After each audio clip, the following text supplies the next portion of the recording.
Did I or did I not say it's going to be a crazy 48 hours to finish this transfer window as we wrap up another signing? And I'll be honest with you, it's not one that I think you guys are going to be that excited about. It's not one that I'm too excited about, but it is one that serves a purpose, and we're going to get all into that throughout this video. And that is the free agent signing of Victor Lindelof from, well, unattached, I guess, but, you know, Manchester United, his last club, was released, or his contract ended or whatever, let his contract run out, wasn't renewed in the summer, and we have swooped in and signed him. He is a centre-back, he is right-footed, so this is our concert backup. It's the same as when we had Dizazi on loan towards the back end of last season. It covers one of the three positions that Villa are desperately crying out for. Centre-back that's right-footed, a right-back, and an attacking player, primarily a winger. So at least one of the three has been covered now. So we're going to look at his stats from the last couple of seasons, look at his injuries. Is he a good signing for us? Is it going to be worth the wages that he could potentially be on? And all of that good stuff. So if you are enjoying the content, leave a like, subscribe down below if you are new to the channel. Let's have a little chat about Victor Lindelof. So last season for United, obviously to be expected, didn't play too much football. 6.47 overall rating, managed less than 700 minutes of football over 16 games, only getting 6 starts. But if you actually look at his overall seasons for United, you know, there were, you know, a solid 3 seasons where he played a lot of football. Again, though, not really getting the best ratings in the world. His best season came in the 22-23 season, where he managed that 7.2. But even the season he played 47 games, not ideal. But he is coming in as a backup, I guess. But last season, you can see maybe why Emery wants him. I do get the sense this could be a panic buy, a rushed deal towards the end of the season, or the end of the transfer window. But his pass accuracy, right? I'm ignoring the cross accuracy as much as I love a good cross accuracy. He only, one successful cross, and it was 100%. So he just crossed it once, and it happened to get on the head of one of his players. But a 93.7 pass accuracy, very, very good. That's similar to the likes of Konsa and Pau Torres. And then the 63.2% long ball accuracy as well. Puts him in the top, what are we talking here? Top 7th percentile, top 6th percentile. And then again, the crosses we're not looking at too much. But this is what worries me. You're a defender. What do I want primarily from a defender? Tackling. He won 28% of his tackles, 50% of his duels, and only 53% of his aerial duels. Was dribbled past once. If we look at the season before, Premier League, bearing in mind he played 28 games the season before. Again, the pass accuracy isn't bad. The pass and long ball accuracy, not too bad, but the defensive stats just leave something. All right, his best Premier League season then. This is his best Premier League season. The passing stats, again, very good. 93.2% for there, 52% for the long ball accuracy. But again, a little bit better, right? 77% tackles won, but the duels and aerial duels still leave something to be desired. Now, this again is him playing as a number 1 centre back, right? The starting centre back, especially in this season. He is ultimately coming in as a backup. I mean, hey, look at that. Played the 90 minutes when they beat us 2-0, didn't he? But how does he compare against Europe's top 5 leagues? Well, is the 31-year-old good for a backup? As you can see on the screen, maybe, for how Villa play football. So we're going to ignore the shooting and the attacking stats. I couldn't care less for a centre-back. But passes completed per 90 puts him in the bottom percentiles, but the pass completion over the last 365 days against professional peers in Europe's top 5 leagues plus the Champions League and European Cups, 92nd percentile. Only 8% of defenders better than him at passing the ball successfully to their teammates. The progressive carries also in the top 25th percentile. Passes okay, top 50th.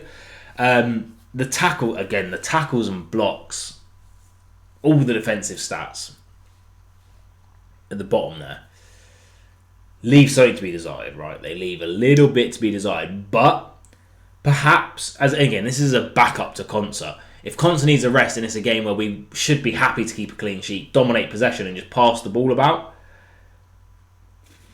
maybe it's not too bad. But how does he look in a game, situation, game scenario?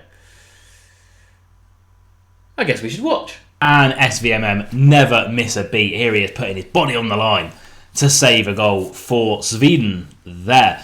Now here he is again for Sweden. A good block there, and then gets out to the second ball and another very good block. Now, and here he is in the Premier League. Great tackle, like that, winning the ball high up the pitch. Never going to be too mad at that, but good use of the body there as well. A few times, to be fair. You know, what I want from a player, from a defender, especially for a backup, is just the ability to do just that. Just be a backup and be a good, positive player to bring onto the pitch if we need to. That's a lovely assist, by the way. But you can see how comfortable he is on the ball, which is, again, a big thing for Aston Villa, is having those centre-backs that are comfortable on the ball. Ultimately, we had no backup for Ezri Konsa if he did get injured, which he did, and then we had to play the two left-footed centre-backs, and look what happened. It was an absolute mess.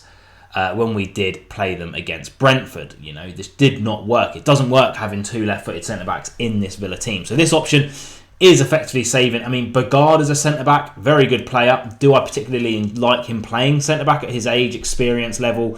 Not really. So again, having Lindelof, and you can see, again, great tackle there.